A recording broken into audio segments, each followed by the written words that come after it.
So good afternoon, everybody. Last panel of the day. We saved our best for last because we've got some real interesting conversations to go on today. How many of you were here when I hosted the other panel? Good. Okay, so not that many. So I want to repeat a couple of statistics that I started off with the last time because I think it's really important to understand why we're doing the STEM Summit and also why we're having this conversation.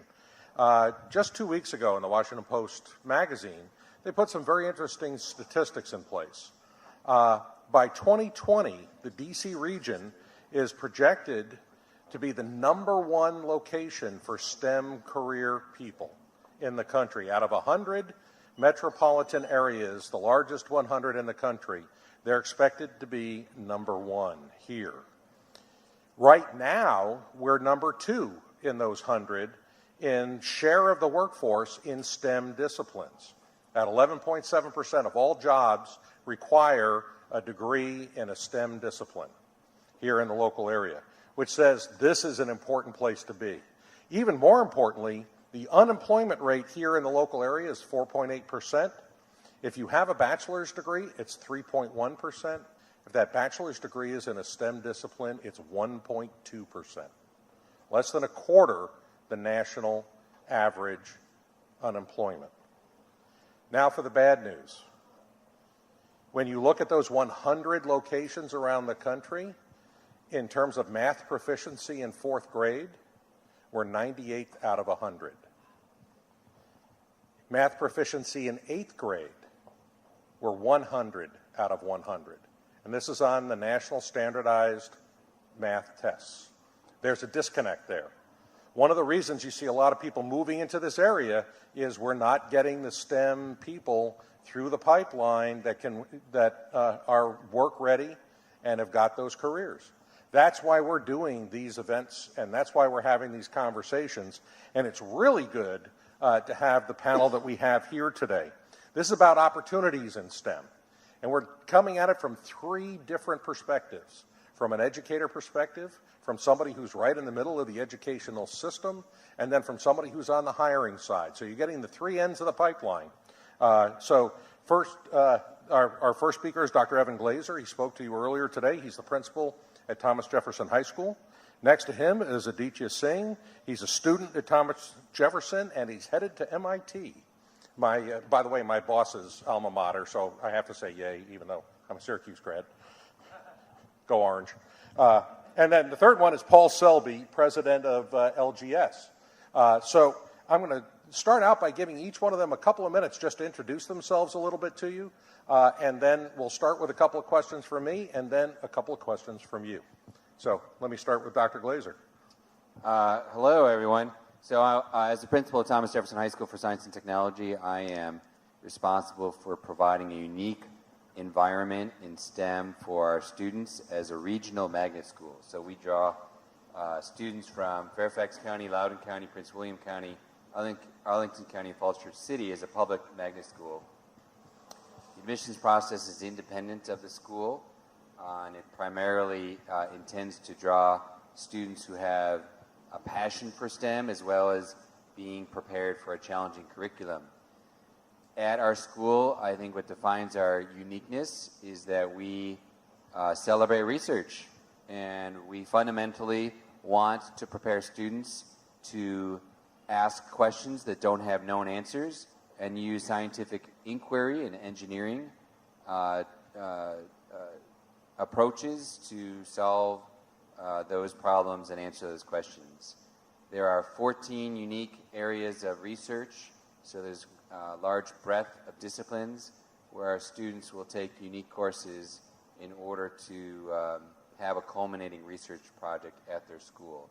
Just one quick example, if a student were interested in doing neuroscience research as one of the pathways, then their science and technology coursework that leads to that would start with a honors biology, college biology, neurobiology, and then neuroscience research. Or they can take a computational side, which would be taking intro computer science, advanced AP computer science, and then usually courses in artificial intelligence or machine learning, computer vision. And then there's even electronics, so there's an electrophysiology pathway as well, where you take a combination of biological sciences and electronics, so that students can do research that amplify signals and understand in basic research how to take a minute impulse from a small creature and be able to amplify it in a way to draw some inferences based on their behavior after certain stimuli. So that's one of 14 pathways, and I feel so honored that we're able to create such an environment through a variety of partnerships with government, corporate, and university enterprises to provide unique instrumentation and bring in expertise into the school community. Okay, I'm Aditya. I'm a sophomore at TJ. I'm going to MIT next year, and so I've always been interested in STEM. My STEM journey started when I was little. I have an older sister, and she was interested in STEM, and I would always do things with her. We'd work on things together. And then I came to Naismith, the school, and there was lots of comp-sci, science, and math classes, which got me interested. And then soon I started doing extracurriculars like math counts and science bowl. And I went to Longfellow and Langley to pursue advanced coursework as well. And now I'm at TJ. I've taken lots of really interesting courses like Dr. Glaser mentioned, artificial intelligence. I've also taken like differential equations on the math side.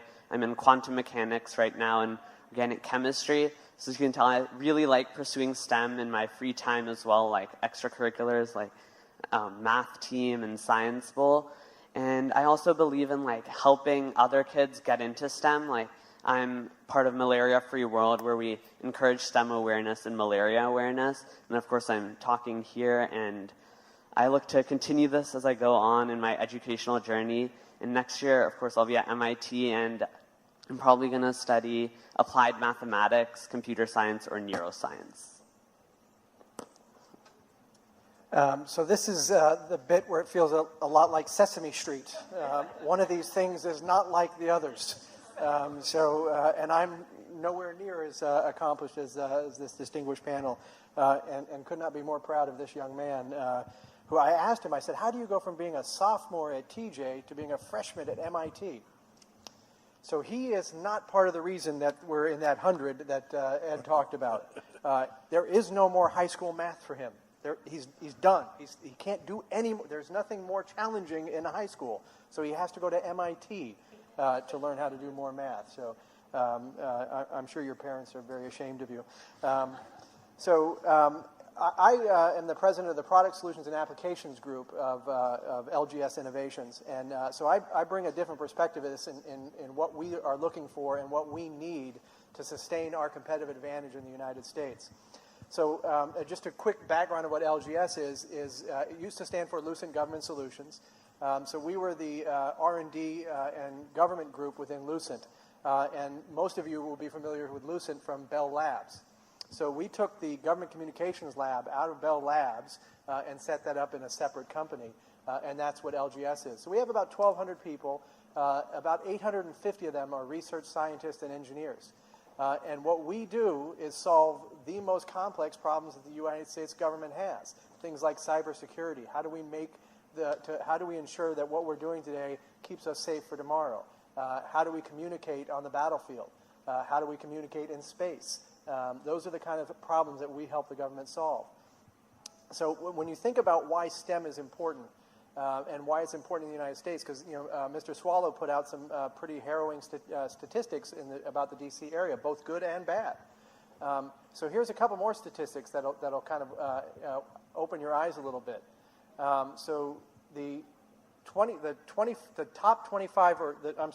The 25% of the population in China with the highest IQs, so they're honor students, just the top 25% in China is more than the entire population of North America. Not just the United States, but North America. In India, it's the top 28%. So that's kind of staggering when you hear the statistics about what Mr. Swallow is saying, is that in the D.C. area, we're in the 100th percentile in the top 100, or the ranked 100 out of the top 100 in the United States. Think about where we would rank nationally. Think about what we need to do to keep up with what we as a nation need to do to stay competitive in this really growing data economy. In 2015, there was 8 petabytes of new data created. If that's a mind-numbing statistic to you, think about this. In 2015 alone, that's more data than was created in the previous 5,000 years combined in 1 year. We need data scientists. We need engineers. We need mathematicians if we're going to stay competitive in a global world. Great, thank you. So actually, that leads me into to our first question. You know, the great hockey player, and unfortunately never a Washington Capital, Wayne Gretzky, used to say, you know, when he was asked why he was a great hockey player, he used to say, "I skate to where the puck is, not to where the puck is going to be, not to where the puck is." So when we look at the job market right now, 10 years ago, who would have thought that data science would even be a career field, much less that there's a searing demand for that right now. So my first question is, where is the highest interest in specialization, and where do you think it's going to be 10 years from now? So what's the greatest demand right now, and where's it going to be 10 years from now? So, Paul, we'll let you go first this time. Okay, great. I'd be more than happy to answer that question. And that's a fantastic question, because the reality is right now, what young Mr. Singh and everybody else is learning in school, they're learning, they will be solving problems that we don't even know exist yet today. They'll be using technologies that's not invented. And if you think that's a crazy statement, think about this. 10 years ago from today, the iPhone didn't exist. And there's now 3 billion smartphones in the world. So, I mean, it's not a crazy concept to think that what this young man is going to be doing we don't even know what that is yet. So, you know, when you think about, people ask me, and, you know, when I hear kids ask me, you know, what job should I do or what career should I do?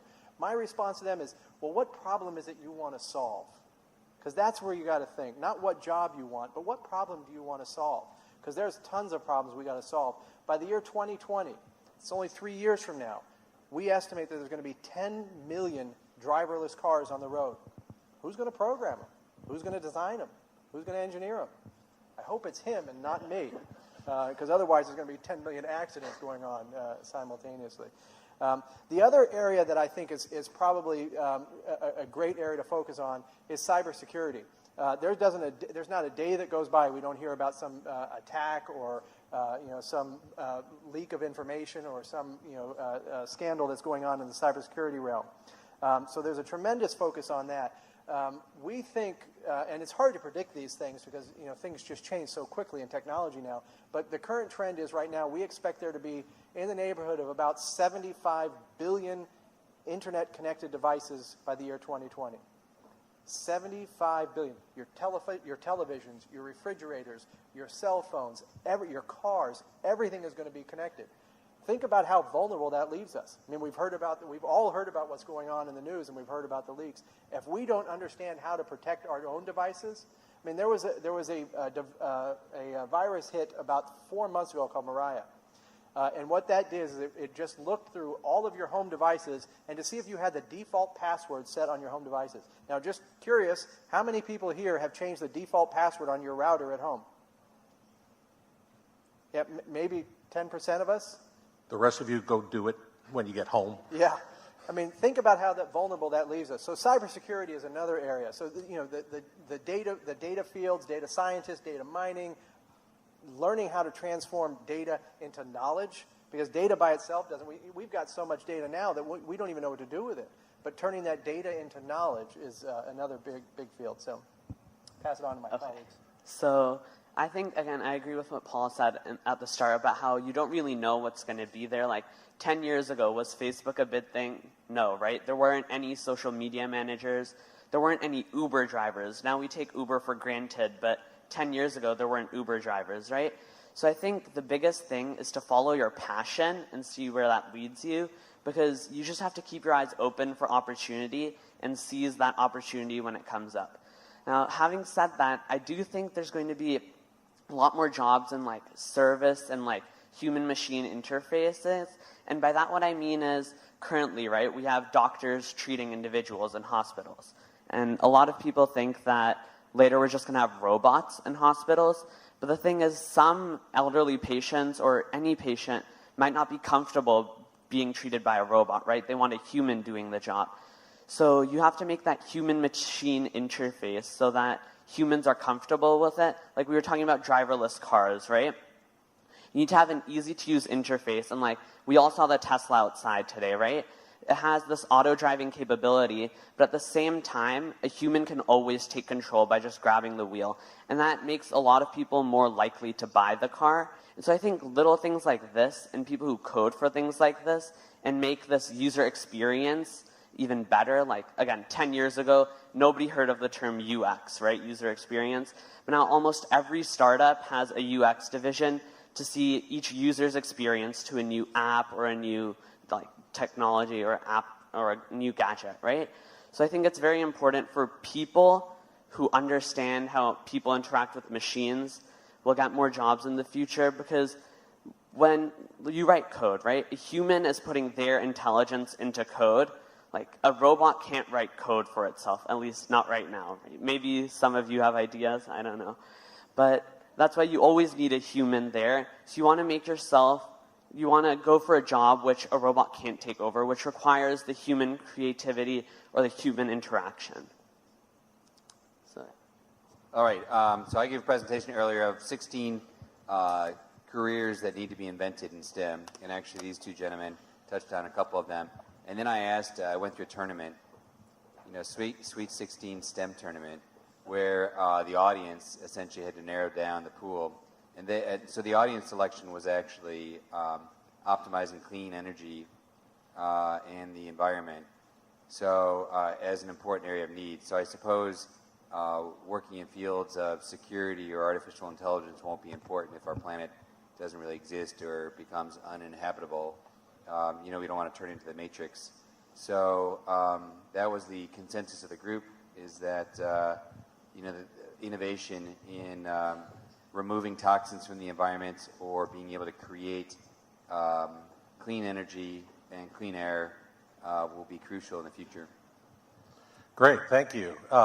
So any questions from the audience? And they really got this mic turned on, so you don't have to talk loud. Oh, come on.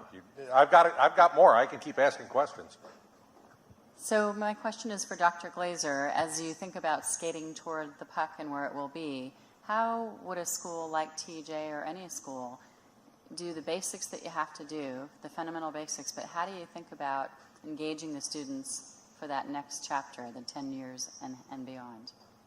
Yeah, that's a great question. So most students now who are in, let's say, middle school are probably going to enter careers that haven't yet been invented, so how do you prepare them? And I think it's about establishing a habit of mind.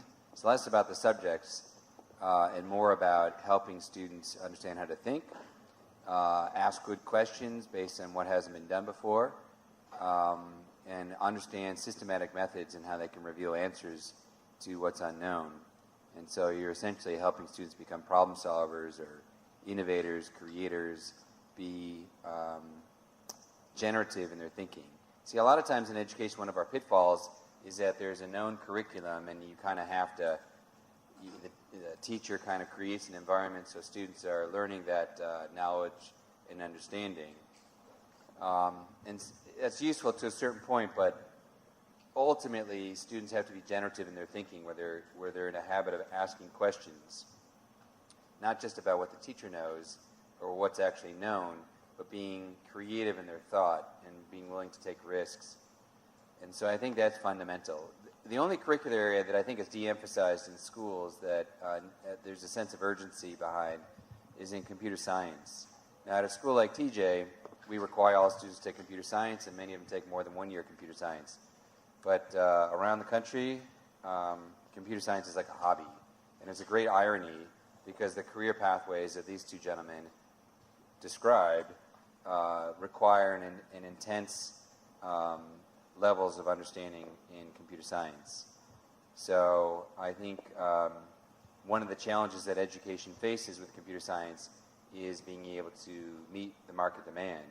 You know, you're going to get paid 3 times as much if you decide to go and work for some of these high-tech companies. So it's almost a humanitarian cause to be a computer science teacher. And that shouldn't be. It shouldn't be. So the system has to change in order to adapt to that. The middle ground, I think, that the Commonwealth of Virginia is trying to create is a virtual platform so that students at any school can take computer science.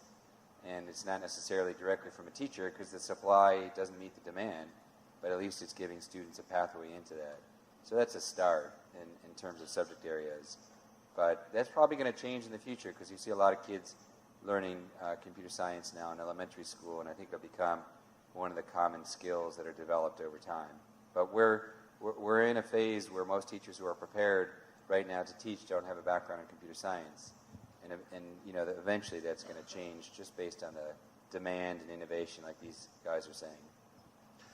So thank you very much, and given the limit on time, I'm going to ask my summary question for you, give each one of you a chance to summarize for everybody, and that's, you know, somebody once told me the difference between a job and a career is you put in hours in a job and you make an investment in a career. I actually like to think of it more as you make that investment in that career because in that career you get to do extraordinary things. So what do you see as the means by which, how do you get to do extraordinary things? How do you get to that next level? And this gives us a chance to talk about it in terms of, you know, I'd like Aditya to start with, how do you think you're going to get to do extraordinary things? And then Dr. Glaser, you know, how do you facilitate that happening? And then Paul, how do you make it possible for people to do that? Okay, so I think the biggest thing in doing something extraordinary is you have to try everything. Like, you can't be afraid to try something. Like, if it's as simple as asking a question in class or talking to a teacher after class about this new idea you had while she was talking, I think it's very important that you always try. You give it your best, right? You don't throw away your shot from Hamilton. So first you have to do that, and then after you try things, right, you're going to find your strengths, and then you're going to be able to pursue them further, and then it goes down to perseverance, right? You have to keep on going, no matter how hard it gets, right? So as you keep on going, you have to look around for opportunities, and whenever there's a new opportunity, you try it, right? You have to seize that opportunity, and I think that's something that our education system, at least in this area, is really good at. For example, for me, right, I'd like to thank all of my schools, right? Naismith, Longfellow, Langley, and TJ. Everywhere I had these, I was trying everything I wanted to, right? Like math courses, science courses. And when I get a new opportunity to pursue a harder math class, I'd always take it. And that opportunity was always there for me. So that's why I'd like to thank all my schools. And in the future, I'm sure I'll be able to continue that way, because I know MIT has a lot of research programs where I can pursue what I want. And again, just seize the opportunity, never let it go. That's a great answer. I can't believe you made me go after him. Well, last year I made somebody go right after the astronaut. So Right. So I'll be very brief. I think fundamentally it's taking the initiative to do something that's sustained and in depth. So a lot of times through our learning experiences growing up, everything is short-lived. Everyone wants to find a quick answer. There's a sense of trying to achieve gratification with success. And actually some of the greatest breakthroughs and remarkable stories and innovations that I witness among our students are the ones who, as Aditya said, you know, you keep at it. And I think a distinguishing factor that some of these students don't realize is they take initiative to access resources, and they contact university professors, they contact teachers, they go out of their way to initiate an interest in something that isn't a curricular requirement, that they themselves are naturally curious, and they have the wherewithal and passion to want to find relative experts or resources to allow them to do a special project. And once they have that access, as Aditya said, this commitment of sticking with it and keep working at it and overcoming obstacles and having a tenacity to want to do a great job no matter what the setback, I think is clearly what distinguishes those who do remarkable things versus those who just get by. Paul? So I'll answer it, and I'll try to be brief because I know we're running up against the time here. But so I'll answer it from what we try to do at LGS, and this comes from our heritage at Bell Labs, where there was things that our mission was just to invent. It wasn't necessarily to focus on any specific things, and that's why you saw such a wide variety of things come out of Bell Labs. Things like Unix was invented at Bell Labs. The microwave was invented at Bell Labs. High-definition television was invented at Bell Labs. So it was just think, and that was the mantra. So from that heritage, we kind of continue that at LGS. And I think what we, as a corporation and as a company, and what we need to inspire companies to do is to allow people to fail. And I think that's one of the things that we don't do well in our society is we need to learn how to fail and fail quickly so we can move on. What Adit was talking about was trying new things. And if everybody's afraid to try something new because they're going to look bad or they're going to fail, then we probably won't get to the boundaries and push the boundaries that we need to. When you think about how long it took for Alexander Graham Bell to invent the telephone, or for Edison to invent the light bulb, I think it was like a 10,000th attempt or something. So we need to learn how to be okay with trying new things and not being successful at it, because we learn as much from our failures and as much by not being successful as we do by being successful. So as a corporation, we need to enable and empower our people to do that and encourage them to do that. Try this, try that. If that doesn't work, try this. And you just don't give up. Fantastic. Thank you very much. Give them a big round of applause, please. Stay in your seats for just a second because JD has got a few words in closing, and then we're going to wrap up the day. Great panel. Thanks, Evan, Aditya, and Paul. An event like this is a long undertaking. This is an outgrowth of our Washington Exec STEM Council that Ed Swallow chairs. And I had a breakfast with Ed a couple of years ago, and he said, JD, how much time do you spend with your kids? I paused, like, why is Ed asking that question? And before I could answer, Ed said, I don't have kids, but I spend 10% of my extra time to help everyone else's kids. And so, Ed, thank you for being our STEM Council chairman. An event like this can't be possible without great sponsors. So thank you, LGS, for being our presenting sponsor. Altamira was our gold sponsor, and we have Aerospace Corporation, Vencor, and Siemens Government Services. Naismith School for being our venue sponsor. And so I also want to thank my three kids, Jay, Natalie, and Covey. I've missed my fair share of going to Sweet Frog and other things for the last couple months on the STEM event. So I think this is our largest event ever, Ed. We crossed over 3,000 people, maybe 3,200 people. So thank you for being part of this. I also want to thank Bryn Kevin, who flew in all the way from Italy for this event. And so we have a date next year, March 24th, 2018. It's hard to even imagine. But thank you again for everyone coming out. And if you have any feedback on how to make this better, please let us know. Thank you. And don't forget to thank JD and Washington Executive for doing this every year. So thank you.